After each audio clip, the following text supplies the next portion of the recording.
సమూయేలు మొదటి గ్రంథము 16వ అధ్యాయము. అంతటా యెహోవా సమూయేలుతో ఇలాగ సెలవిచ్చెను. ఇశ్రాయేలీయుల మీద రాజుగా ఉండకుండా నేను విసర్జించిన సౌలును గూర్చి నీవెంతకాలము దుఃఖింతువు? నీ కొమ్మును తైలముతో నింపుము. బెత్లెహేమీయుడైన యెషయి యొద్దకు నిన్ను పంపుచున్నాను. అతని కుమారులలో ఒకని నేను రాజుగా నియమించుదును. సమూయేలు, నేనెట్లు వెళ్ళుదును? నేను వెళ్లిన సంగతి సౌలు వినిన ఎడల అతడు నన్ను చంపుననగా, యెహోవా, నీవు ఒక పెయ్యను తీసుకొని పోయి యెహోవాకు బలిపశువును వధించుటకై వచ్చితినని చెప్పి యెషయిని బల్యర్పణమునకు పిలువుము. అప్పుడు నీవు చేయవలసిన దానిని నీకు తెలియజేతును.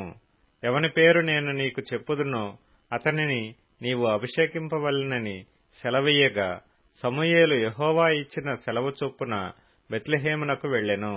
ఆ ఊరి పెద్దలు అతని రాకకు భయపడి, సమాధానముగా వచ్చుచున్నావా అని అడుగగా, అతడు సమాధానముగానే వచ్చితిని, మీరు శుద్ధులై నాతో కూడా బలికి రండని చెప్పి యెషయిని అతని కుమారులను శుద్ధి చేసి బలి అర్పించెను.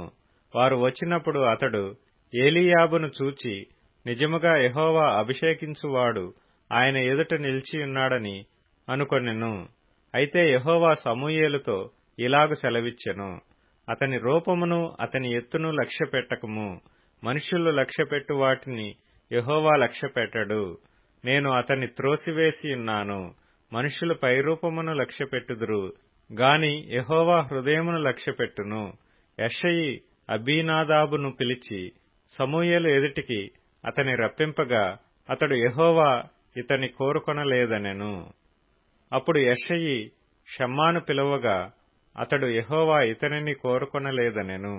యెషయి తన 7 కుమారులను సమూయేలు ఎదుటికి పిలువగా, సమూయేలు, యెహోవా వీరిని కోరుకొనలేదని చెప్పి, నీ కుమారులందరూ ఇక్కడనున్నారా అని యెషయిని అడగగా, అతడు ఇంకనూ కడసారివాడున్నాడు, అయితే వాడు గొర్రెలను కాయుచున్నాడని చెప్పెను.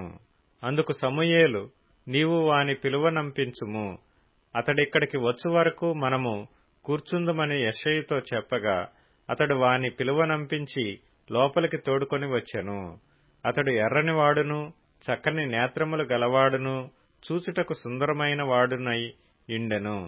అతడు రాగానే, నేను కోరుకున్నవాడు ఇతడే, నీవు లేచి వానిని అభిషేకించుమని యెహోవా సెలవీయగా, సమూయేలు తైలపు కొమ్మును తీసి వాని సహోదరుల ఎదుట వానికి అభిషేకము చేసెను. నాటి నుండి యెహోవా ఆత్మ దావీదు మీదికి బలముగా వచ్చెను.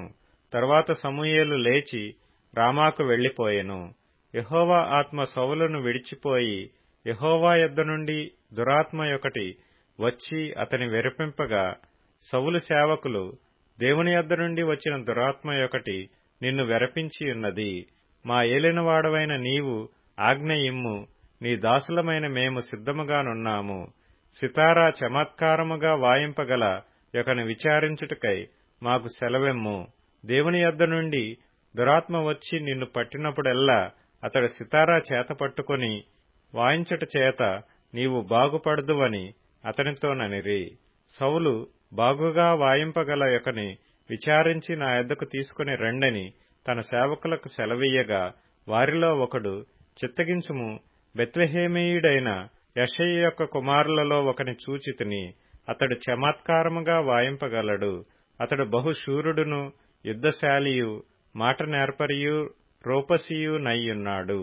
మరియు యెహోవా వానికి తోడుగానున్నాడనగా, సౌలు యెషయి యొద్దకు దూతలను పంపి, గొర్రెల యొద్ద నున్న నీ కుమారుడైన దావీదును నా యొద్దకు పంపుమనెను. అప్పుడు యెషయి ఒక గార్ధబొమ్మ మీద రొట్టెలను, ద్రాక్షరసపు తిత్తిని, ఒక మేకపిల్లను వేయించి తన కుమారుడైన దావీదు చేత సౌలునొద్దకు పంపెను.